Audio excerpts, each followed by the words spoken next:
حول ولا قوة إلا بالله العلي العظيم. أعوذ بالله من الشيطان الرجيم. بسم الله الرحمن الرحيم. الحمد لله رب العالمين، والصلاة والسلام على أشرف الأنبياء والمرسلين وعلى آله الطيبين الطاهرين. رب اشرح لي صدري ويسر لي أمري واحلل عقدة من لساني يفقهوا قولي. اللهم صل على محمد وآل محمد وعجل فرجهم. محترم سامعین، السلام علیکم. حضرت علی علیہ السلام کی چوتھی خلافت کے متعلق ہماری گفتگو چل رہی تھی. گزشتہ تقریر کے آخر میں ہم نے دیکھا کہ کس طرح حکمین کے معاملے میں عمرو بن عاص کے فریب کی وجہ سے حضرت علی علیہ السلام کے لشکر میں اختلاف ہوا، اور اشعث ابن قیس کندی اور اس کے دیگر ساتھیوں کو تو اپنی غلطی کا احساس ہوا، اور انہوں نے احساس ندامت کے ساتھ توبہ و استغفار کی اور حضرت علی علیہ السلام کے لشکر میں شامل ہو گئے. مگر ابن وہاب اور اس کے دیگر ساتھی انہوں نے اپنا ایک الگ گروہ اور ایک الگ جماعت بنائی کہ جو خوارج کے نام سے مشہور ہوئے، اور انہوں نے نہروان کے قریب پڑاؤ ڈالا اور حضرت علیہ السلام کی مخالفت کی اور سارا الزام حضرت علیہ السلام کے سر سونپ دیا. یہ فتنہ خوارج کہ جو جنگ صفین کے اختتام میں حکمین کے معاملے کی وجہ سے ہوا، تو حالانکہ یہ تمام افراد پہلے حضرت علیہ السلام کے لشکر میں ہی تھے، اور انہوں نے خود اشعث ابن قیس کندی کے ساتھ میں جنگ بند کرنے پر اصرار کیا، حکمین مقرر کرنے پر اصرار کیا، اور آخرکار ابو موسیٰ اشعری کو حکم مقرر کرنے پر اصرار کیا. یہ تمام غلطیاں، یہ تمام گناہ انہوں نے خود کیے. لیکن بعد میں جب حکمین کا معاملہ گڑبڑ میں آ گیا اور ان کی مرضی اور خواہش کے مطابق خاطر خواہ نتیجہ نہ نکل سکا، تو انہوں نے بغاوت کی، مخالفت کی، اور سارا الزام حضرت علیہ السلام کے سر تھوپ دیا. ان خوارج نے حکمین کے معاملے کے بعد میں کہا کہ حضرت علی علیہ السلام نے حکمین مقرر کرنے میں معاذ اللہ غلطی کی، گناہ کیا، اور اب انہیں توبہ کرنی چاہیے. یہ ایک ایسا مطالبہ تھا کہ جو حضرت علی علیہ السلام جیسے امام معصوم سے قبول کرنا ناممکن تھا،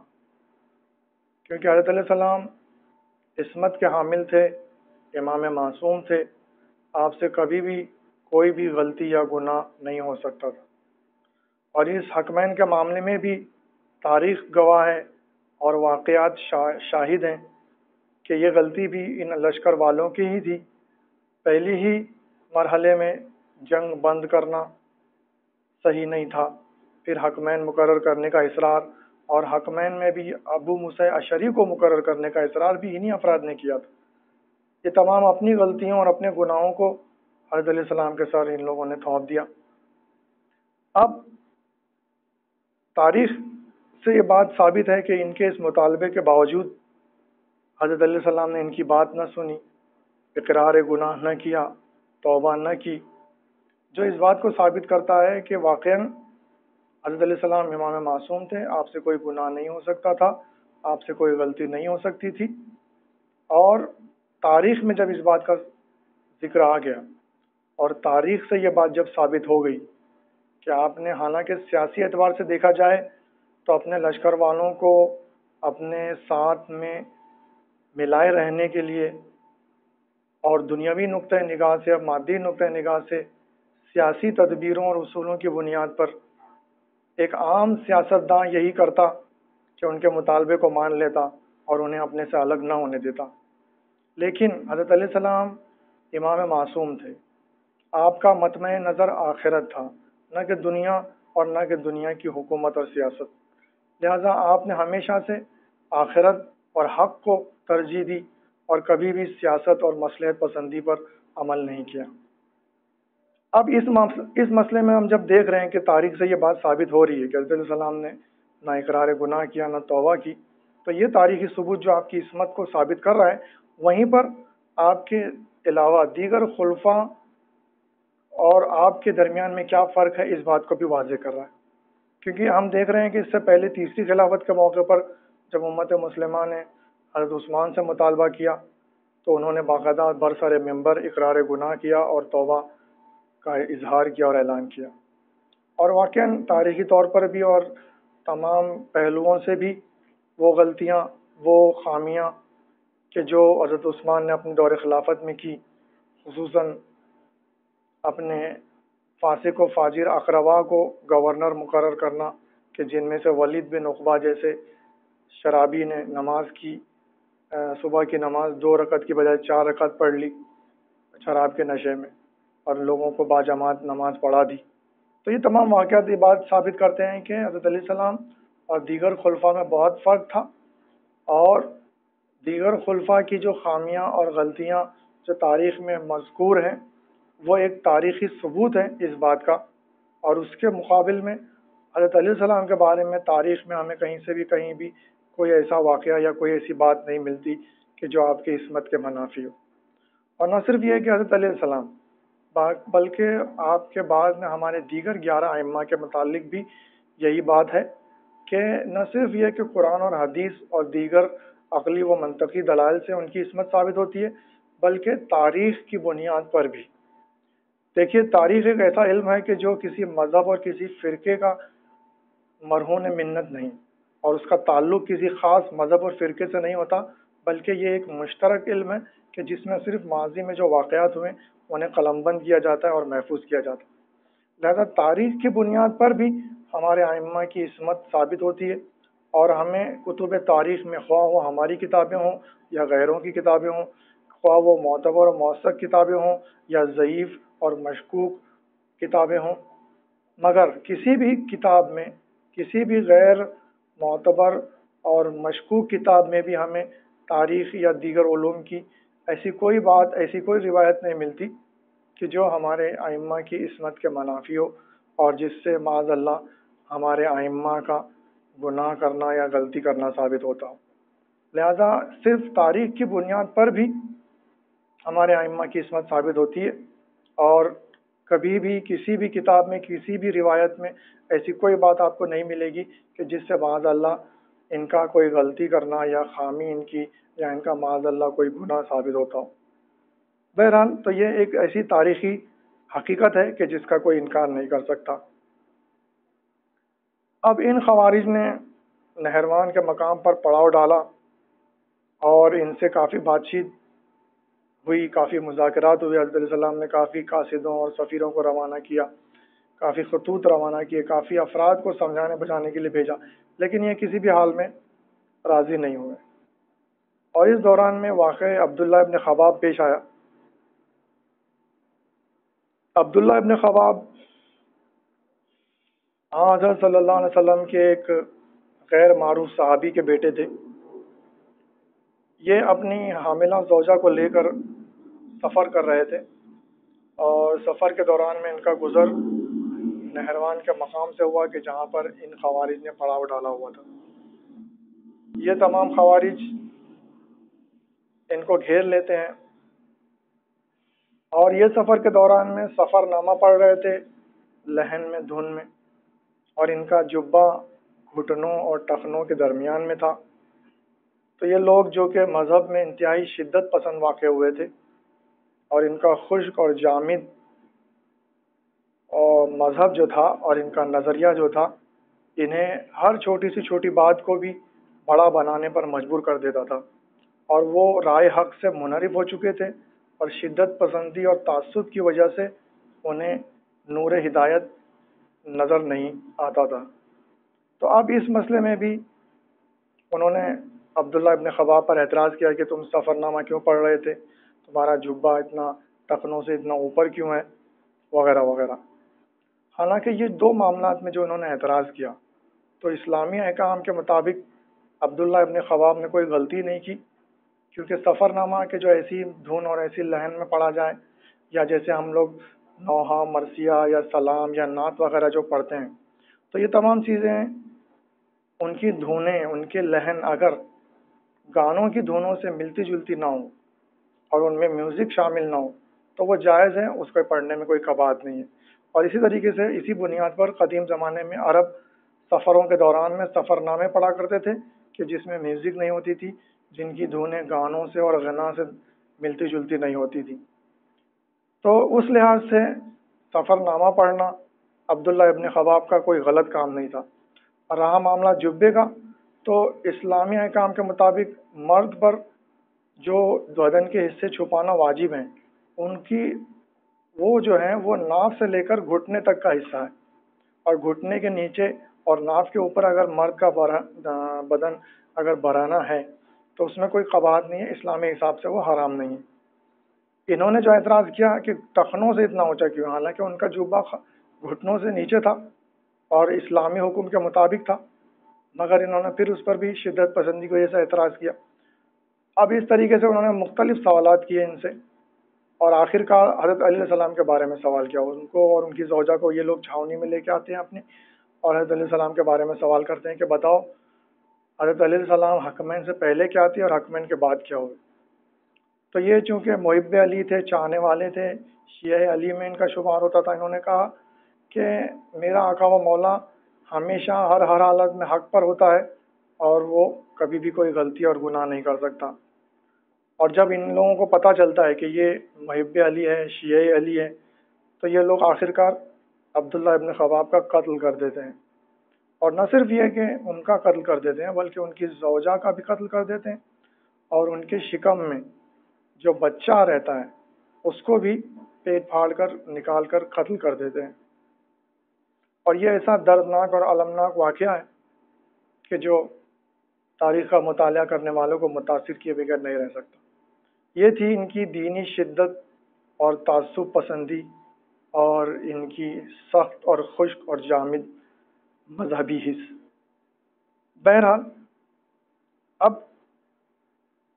یہ جو واقعہ عبداللہ ابن خباب کا ہوا، اس سے ملتے جلتے اور بھی دیگر واقعات ہوئے۔ یہ لوگ تمام محبان علی کو اور حضرت علیہ السلام کے چاہنے والوں کو اور آپ کی شیعوں کو اسی طریقے سے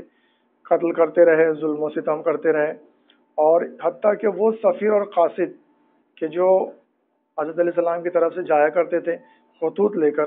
کہ جن میں ان کو واعظ و نصیحت اور موعظہ ہوتا تھا، جن میں سمجھانے بجھانے کی کوشش ہوتی تھی، تو وہ یہ لوگ ان سفیروں اور قاصدوں کو بھی قتل کر دیا کرتے تھے۔ حالانکہ دنیاوی اور مادی نقطۂ نگاہ سے بھی یہ ایک ایسا فعل تھا، یہ ایک ایسا کام تھا کہ جو ٹھیک نہیں تھا، اور مذہب سے قطع نظر، مذہب کو اگر مد نظر نہ بھی رکھا جائے تو دنیاوی حساب سے بھی اور مادی نقطۂ نگاہ سے بھی عربوں میں اور تمام دیگر دنیا کے تمام قوموں میں یہ دستور ہے کہ جب دو گروہوں میں جنگ چھڑتی ہے یا اختلاف ہوتا ہے تو ان کے درمیان میں جو سفیر، جو قاصد خطوط کو لے کر آتے ہیں اور جاتے ہیں، انہیں نہیں مارا جاتا، انہیں نہیں قتل کیا جاتا، لیکن یہ لوگ اس دنیاوی قاعدے اور قانون کے بھی خلاف عمل کرتے ہیں، اور مسلسل حضرت علیہ السلام کے محبوں کو، چاہنے والوں کو اور آپ کے سفیروں اور قاصدوں کو یہ لوگ قتل کرتے رہتے ہیں۔ اب یہ تمام واقعات جو ہیں یہ حضرت علیہ السلام کے لشکر کو خوفزدہ کر دیتے ہیں، کیونکہ یہ حضرت علیہ السلام کا لشکر تو شام کے لیے تیاری میں مصروف تھا، اور یہ لشکر جو جمع ہو رہا تھا یہ شام کی طرف معاویہ سے لڑنے کے لیے جانے والا تھا، مگر یہ جو واقعات ہوتے ہیں تو حضرت علیہ السلام کے لشکر والے کہتے ہیں کہ ہم اس حالت میں کیسے شام جائیں، ہمیں اس بات کا خوف ہے کہ ہماری غیر موجودگی میں یہ افراد ہمارے شہروں پر، ہمارے گھروں پر حملہ نہ کر دیں اور ہماری عورتوں اور بچوں کو قتل نہ کر دیں اور ہمارے مال و اسباب کو نہ لوٹ لیں، ہم ان کو اس طریقے سے چھوڑ کر نہیں جا سکتے۔ تو پھر فیصلہ یہ ہوتا ہے کہ ٹھیک ہے، پہلے نہروان کے معاملے کو حل کیا جائے گا اور اس فتنے کو ختم کیا جائے گا۔ اب حضرت علیہ السلام اپنے آدمیوں کو بھیجتے ہیں ان کے پاس، کیونکہ ان سے براہ راست جنگ کی کوئی بنیاد نہیں ہوتی، لہذا اب ان سے مطالبہ کرتے ہیں کہ تم لوگوں نے جو ہمارے چاہنے والوں، ہمارے ماننے والوں، ہمارے سفیروں اور قاصدوں کو جو قتل کیا ہے تو ان کے قاتلوں کو ہمارے حوالے کر دو۔ تو یہ لوگ کہتے ہیں کہ نہیں، ہم نہیں حوالے کریں گے، بلکہ ہم سب مہربان ہی،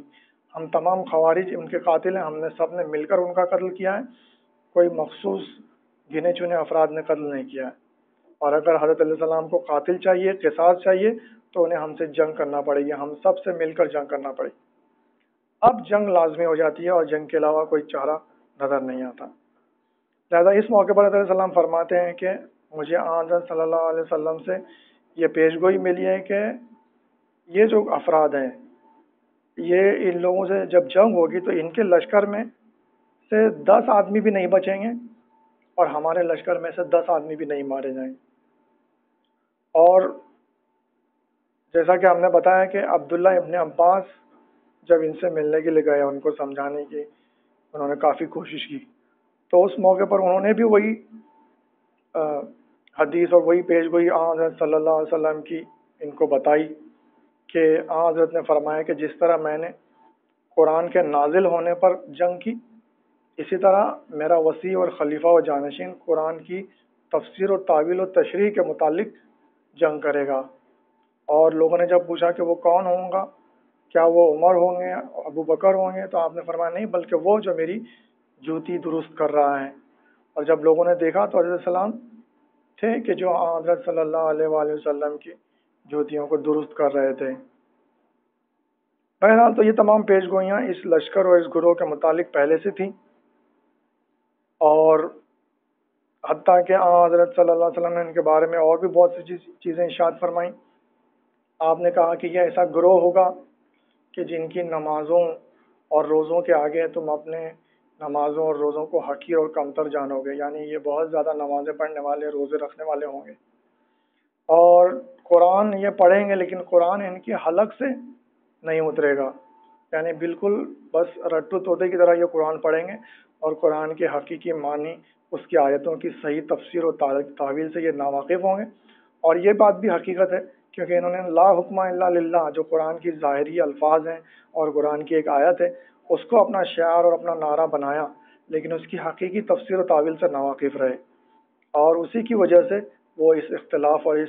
فتنے میں مبتلا ہوئے۔ اور حضرت صلی اللہ علیہ وسلم نے یہ بھی ارشاد فرمایا تھا کہ اس گروہ کے متعلق کہ یہ لوگ دین سے اس طرح نکل جائیں گے جس طرح کے تیر شکار کے آر پار نکل جاتا ہے۔ لہذا جیسا کہ حضرت نے حضرت علیہ السلام سے ایک اور پیش گوئی میں ارشاد فرمایا تھا کہ اے علی، تم میرے بعد میں ناقصین و قاسطین و مارقین سے جنگ کرو گے۔ یہ ناقصین، قاسطین اور مارقین عربی الفاظ ہیں۔ ناقصین یعنی وہ لوگ کہ جنہوں نے نقص سے بیعت کی، جنہوں نے بیعت کو توڑ دیا، اور یہ اصحاب جمل تھے جن سے جنگ جمل واقع ہوئی۔ اور قاسطین یعنی ظلم و جور کرنے والے، قسط کرنے والے، جو ظالم و جابر قسم کے افراد ہیں، جو باطل پر ڈٹے ہوئے ہیں۔ تو یہ جنگ صفین ان سے ہوئی، یہ معاویہ اور اس کے ساتھی، ان کی طرف اشارہ تھا حضرت کا۔ اور مارقین یعنی نکل جانے والے، خارج ہو جانے والے، تو یہ وہی افراد ہیں کہ جن سے جنگ نہروان ہوئی، یہ خوارج کے جو دین سے بالکل اس طرح نکل گئے کہ جس طرح تیر شکار کے آر پار ہو جاتا ہے۔ تو بہرحال ان کے متعلق حضرت نے بہت پیش گوئیاں پہلے ہی سے ہی ارشاد فرما دی تھی، اور وہ تمام کے تمام صحیح ہوئی۔ اب عبداللہ ابن عباس جب ان کے پاس جاتے ہیں، ان کو سمجھاتے ہیں اور تمام حدیثیں اور تمام چیزیں ان کے سامنے پیش کرتے ہیں، اور یہ لوگ کسی بھی حال میں نہیں مانتے، تو آپ کہتے ہیں کہ ٹھیک ہے، اب تم لوگوں کو ایک رات کی مہلت دی جا رہی ہے، اور اس رات میں یہ سفید پرچم ہے، اس کے تلے جو آ گیا وہ امان میں ہوگا، اسے جنگ نہیں کی جائے گی، اور بہتر ہے کہ تم لوگ اپنی باطل کی روش کو چھوڑ دو اور رائے حق پر آ جاؤ۔ بہرحال یہ رات گزر جاتی ہے، سفید پرچم کے تلے کچھ افراد آتے ہیں، زیادہ تر اکثریت اپنی اسی باطل پر ڈٹی رہتی ہے۔ اب اس رات کی صبح میں جنگ ہوتی ہے، جو کہ جنگ نہروان اور تیسری جنگ جو کہ حضرت علیہ السلام کے دور خلافت میں لڑی گئی اور جنگ نہروان کے نام سے مشہور ہے۔ یہ جنگ واقع ہوتی ہے اور حضرت کی پیش گوئی حرف بحرف صحیح ثابت ہوتی ہے، اور یہ سارا کا سارا لشکر تہس و نہس ہو جاتا ہے۔ ان تمام افراد کو قتل کر دیا جاتا ہے، اور ان میں سے صرف 10 سے بھی کم افراد بچتے ہیں، کہ جن میں سے یہ باقیہ جو 10 سے کم افراد بچتے ہیں جو راہ فرار اختیار کرتے ہیں، تو ان میں سے ایک عبد الرحمن ابن ملجم مرادی ہے، کہ جو بعد میں معاویہ کے ساتھ میں سازش کے نتیجے میں حضرت علیہ السلام کو قتل کرتا ہے۔ اس کا ذکر تفصیل سے انشاءاللہ بعد میں آئے گا۔ تو بہرحال یہ پیش گوئی صحیح ثابت ہوئی، یہ جنگ حضرت علیہ السلام نے انتہائی اچھی طریقے سے مکمل فتح آپ کو نصیب ہوتی ہے، اور خوارج کا فتنہ اس دور میں وقتی طور پر ختم ہو جاتا ہے۔ اب حضرت علیہ السلام حکم دیتے ہیں کہ ہمیں معاویہ کی طرف، شام کی طرف جانا چاہیے اور معاویہ کے فتنے کو بھی ختم کرنا چاہیے، مگر اشعث ابن قیس کندی کہ جو حضرت علیہ السلام کے لشکر کی کثیر تعداد قبیلہ کند و قبیلہ ربیہ کی تھی، کہ جس کا قدیم سردار یہی تھا، تو اس کے زیر اثر اور زیر تسلط تمام افراد تھے، وہ اشعث کندی انکار کر دیتا ہے اور کہتا ہے کہ نہیں، اب ہم تھکے ہوئے ہیں، اب ہمیں تھوڑے آرام کی ضرورت ہے، ہم اس حالت میں شام کی طرف نہیں جا سکتے اور معاویہ سے جنگ نہیں کر سکتے۔ حالانکہ اس انکار کے دو اہم وجوہات تھیں۔ ایک تو وہی کہ یہ اشعث کندی پہلے ہی سے معاویہ اور عمرو بن عاص کے خطوط کے ذریعے ان کے ہاتھوں بک چکا تھا، جیسا کہ ہم نے دیکھا کہ فرات کا بہاؤ موڑنے والی سازش میں اس نے کس طرح کا کردار ادا کیا اور کس طرح حضرت علیہ السلام کے لشکر کو ہراساں کیا اور انہوں نے گھاٹ کو چھوڑ دیا۔ لہذا اس موقع سے ہی یہ اندرونی طور پر معاویہ کا آدمی بن چکا تھا اور معاویہ کے لیے کام کر رہا تھا۔ اب اس نے دیکھا کہ جنگ جمل میں اتنی اچھی طریقے سے فتح حاصل کرنے کے بعد، جنگ نہروان میں بھی مکمل فتح حاصل کرنے کے بعد، اب حضرت علیہ السلام کا لشکر اگر شام کی طرف بڑھا تو لازمی طور پر معاویہ کو شکست ملنے والی ہے، اور حضرت علیہ السلام یہ جنگ بھی مکمل طور پر جیت جائیں گے۔ لہذا معاویہ کے مفاد کی خاطر کام کرتے ہوئے اس کے لیے ضروری تھا کہ وہ اس قسم کی باتیں کرتا اور لشکر کو آرام کی ضرورت ہے وغیرہ وغیرہ بہانے کر کے اس جنگ کو التوا میں ڈال دیتا اور پوسٹ پون کر دیتا۔ ایک تو وجہ یہ تھی۔ دوسری وجہ یہ کہ یہ افراد کے جو ابھی جنگ نہروان میں مارے گئے تھے، یہ دراصل سب کے سب انہی لوگوں کے دوست، رشتہ دار، قریبی پڑوسی افراد تھے، اور اسی شہر کوفہ کے رہنے والے تھے، اور حکمین کے معاملے سے پہلے یہ سب ایک ہی جماعت اور ایک ہی گروہ تھے، جیسا کہ ہم نے دیکھا کہ جنگ بند کرنے کے مسئلے میں یہی ابن وہاب اور اس کے ساتھی خوارج اور یہ اشعث ابن قیس کندی، یہ تمام افراد متفق تھے، ایک ساتھ تھے جنگ بند کرنے کے مسئلے میں، حکمین مقرر کرنے کے مسئلے میں، ابو موسیٰ اشعری کو مقرر کرنے کے مسئلے میں۔ لہذا حکمین سے پہلے یہ تمام افراد ایک ہی تھے، ایک دوسرے کے دوست تھے، شناسہ تھے، ہمدرد تھے۔ اب جب نہروان میں ان لوگوں کا قلعہ کما کیا گیا تو نفسیاتی طور پر بھی یہ تمام افراد بہت زیادہ متاثر ہوئے، اور کوفہ کے گھر گھر میں جو ماتم اور نوحے کی صدائیں بلند ہونے لگیں تو انہیں بھی کافی صدمہ پہنچا اور یہ بھی کافی متاثر ہوئے، اور انہوں نے اپنی قدیمی قرابت اور دوستی کی وجہ سے بھی انکار کیا، اور یہ دنیاوی اعتبار سے بھی کشمکش میں مبتلا ہو گئے۔ لہذا یہ تمام وجوہات کی بنیاد پر اب یہ لشکر جنگ کے لیے راضی نہیں ہو رہا تھا، اور یہ معاویہ سے جنگ کے لیے یہ لوگ جمع نہیں ہو رہے تھے اور جانے پر راضی نہیں تھے۔ حضرت علیہ السلام نے کافی ان لوگوں کو سمجھایا بجھایا، کافی خطبے دیے، کافی واعظ و نصیحت کی،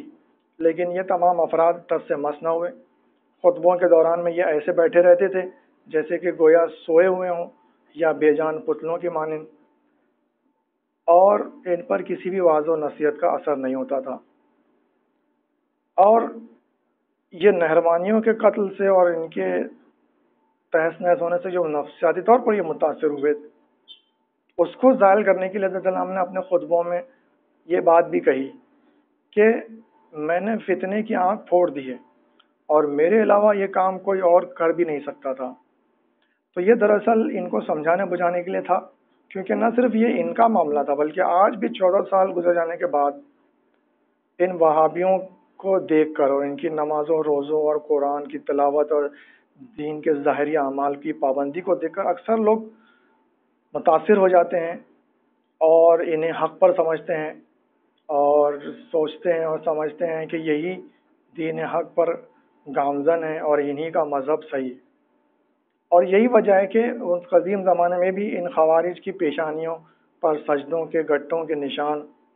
اور ان کی نمازیں، ان کے روزے، یہ راتوں کو نماز پڑھنے والے، مصلوں پر سونے والے، قاریان قرآن، حافظان قرآن، تو یہ جو ان کی ظاہری وضاقتہ تھی قدیم زمانے میں خوارج کی اور آج کے جدید زمانے میں وہابیوں کی، تو ان کی جو ظاہری دین کے احکام کی پابندی ہے، اس نے ہمیشہ سے لوگوں کو گمراہ کیا، لوگوں کو متاثر کیا اور ان کو دین حق پر ہیں ایسا سمجھنے پر لوگوں کو مجبور کیا۔ لہذا حضرت علیہ السلام کا یہ کہنا کہ یہ میرے علاوہ کوئی کام نہیں کر سکتا تھا، اس کا مطلب صرف یہی ہے کہ ان کی اس ظاہری دینی رواداری اور دین کے ظاہری احکام پر عمل کرنا یہ ایک ایسا مسئلہ ہے کہ ہر کوئی عام سے عام اور خاص سے خاص انسان بھی ان سے متاثر ہوئے بغیر نہیں رہ سکتا اور ان کو حق پر یہ ہیں ایسا سوچنے اور سمجھنے پر مجبور ہو جاتا ہے۔ مگر دراصل یہ بالکل ویسے ہی ہیں کہ جیسا حضرت نے فرمایا کہ دین سے بالکل اس طریقے سے نکل چکے ہیں کہ جس طریقے سے شکار سے تیر آر پار ہو جاتا ہے،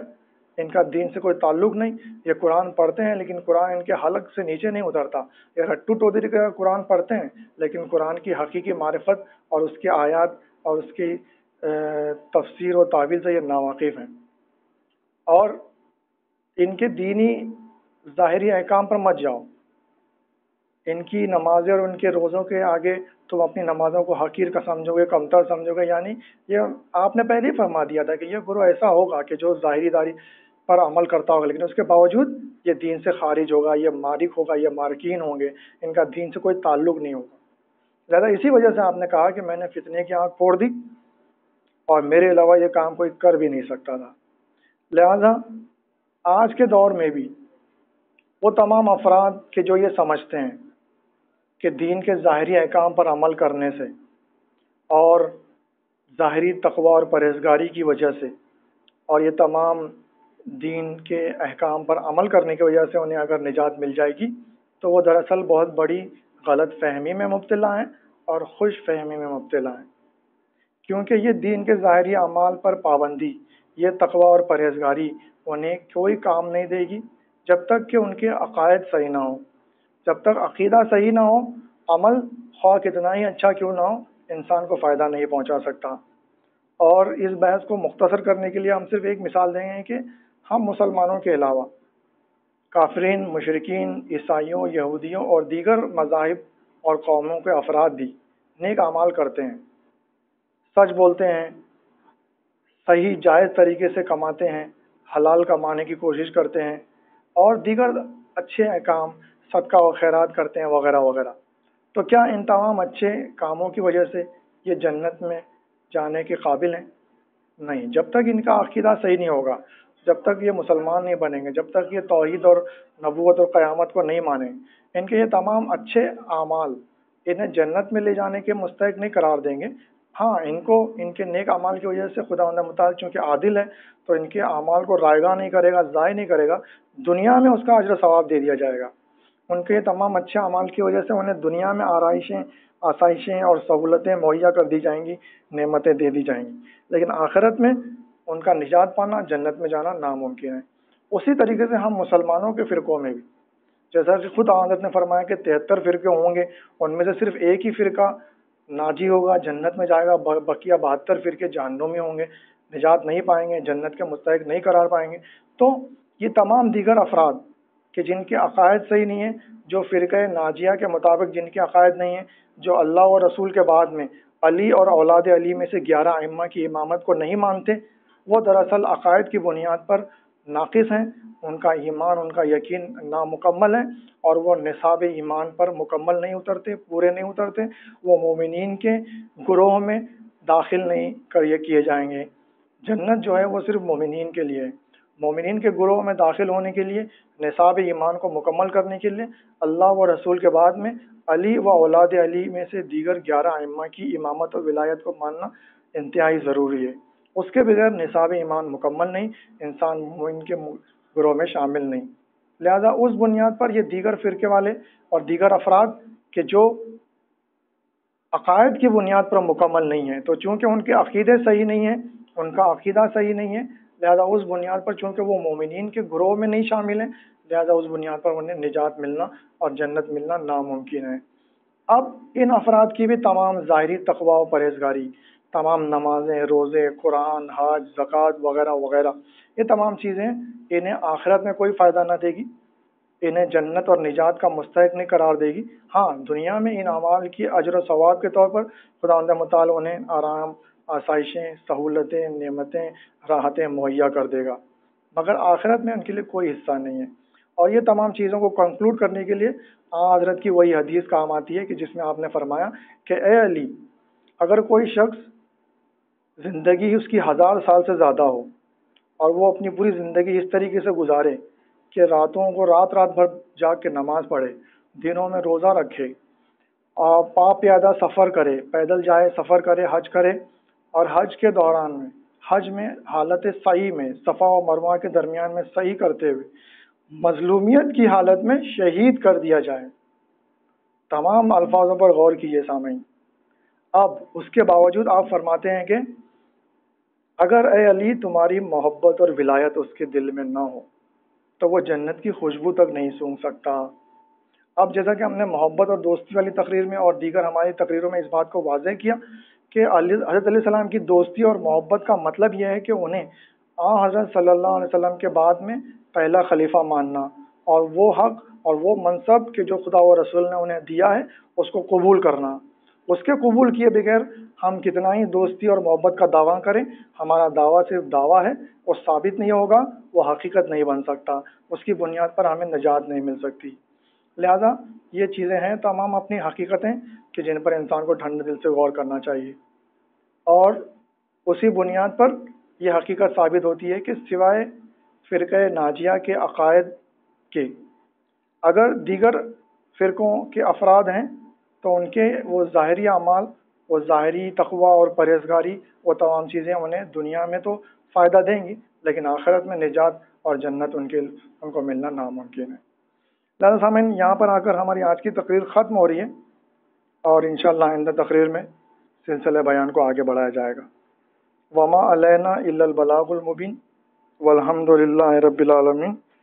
والسلام علیکم ورحمۃ اللہ وبرکاتہ۔